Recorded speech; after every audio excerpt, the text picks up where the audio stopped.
അങ്ങനെ വലുതുമായി ചെറുതുമായി. നമ്മൾ ചെയ്തു തുടങ്ങിയത് ഗ്രാനി സ്ക്വയറിന്റെ ഒരു സീരീസ് ആയിരുന്നു.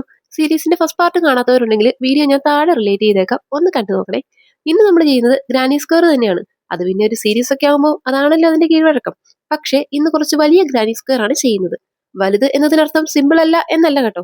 സിമ്പിൾ ആയിട്ടുള്ള ഒരു പാറ്റേൺ ആണിത്. ആകെ ഒരു സ്ക്വയർ ഷേപ്പ്, അതിൽ 4 സൈഡ് 4 കോർണേഴ്സ്, 4 സൈഡ് വരുമ്പോൾ 3DC, 4 കോർണേഴ്സ് വരുമ്പോൾ 3DC, 2 ചെയിൻ 3DC. ഇത്രേ ഉള്ളൂ. പിന്നെ ഇതിനെയൊക്കെ തമ്മിൽ കണക്ട് ചെയ്യാൻ ഓരോ ചെയിനും കൂടെ. ഇതിലും സിമ്പിൾ ആക്കി ഈ പാറ്റേൺ പറഞ്ഞുതരാൻ എനിക്കറിയില്ല. പിന്നെ ഈ ഒരു പാറ്റേൺ പഠിച്ചെടുത്താൽ എത്ര വലിയ ഗ്രാനി സ്ക്വയറും പിന്നെ നിങ്ങൾക്ക് ചെയ്തെടുക്കാൻ പറ്റും. പിന്നെ ഇത്ര കഷ്ടപ്പെട്ട് ഗ്രാനി സ്ക്വയർ പഠിച്ചിട്ട് ഇപ്പൊ എന്തിനാ എന്ന് ചോദിക്കുന്നവരോട് എന്തിനും പറ്റും. എന്തിനും മുതിർന്നവനാണിവൻ. കാരണം ഡ്രസ്സ്, പേഴ്സ്, ബാഗ്, ബ്ലാങ്കറ്റ് അങ്ങനെ ഒരുവിധപ്പെട്ട പ്രോജക്ട്സ് ഒക്കെ ഗ്രാനി സ്ക്വയർ വെച്ച് ചെയ്യാൻ പറ്റും. നിങ്ങൾ ഏത് സൈസിനനുസരിച്ചുള്ള പ്രോജക്റ്റ് ആണോ ചെയ്യാൻ ഉദ്ദേശിക്കുന്നത് ആ സൈസിനനുസരിച്ച് വരുന്ന എണ്ണത്തിനുള്ള ഗ്രാനി സ്ക്വയർ ഉണ്ടാക്കുക. ഒന്നിച്ചങ്ങോട്ട് ജോയിൻ ചെയ്ത് സ്റ്റിച്ച് ചെയ്യുക. നിങ്ങളുടെ പ്രോജക്റ്റ് അങ്ങോട്ട് കംപ്ലീറ്റ് ചെയ്യുക. എളുപ്പമല്ലേ? ഗ്രാനി സ്ക്വയർ വെച്ച് മാത്രം പണിയെടുക്കുന്ന ക്രോഷേഴ്സും ഉണ്ട് കേട്ടോ. പിന്നെ നിങ്ങൾക്ക് അത്യാവശ്യം സ്റ്റിച്ചിങ്ങും അറിയാം, ഒരു സ്റ്റിച്ചിങ് മെഷീനൊക്കെ കയ്യിലുണ്ടെങ്കിൽ പിന്നെ തിരിഞ്ഞു നോക്കേണ്ട ആവശ്യമില്ല. നിങ്ങൾക്ക് എത്ര പ്രോജക്ട്സ് വേണമെങ്കിലും ഗ്രാനി സ്ക്വയർ ചെയ്തെടുക്കാം.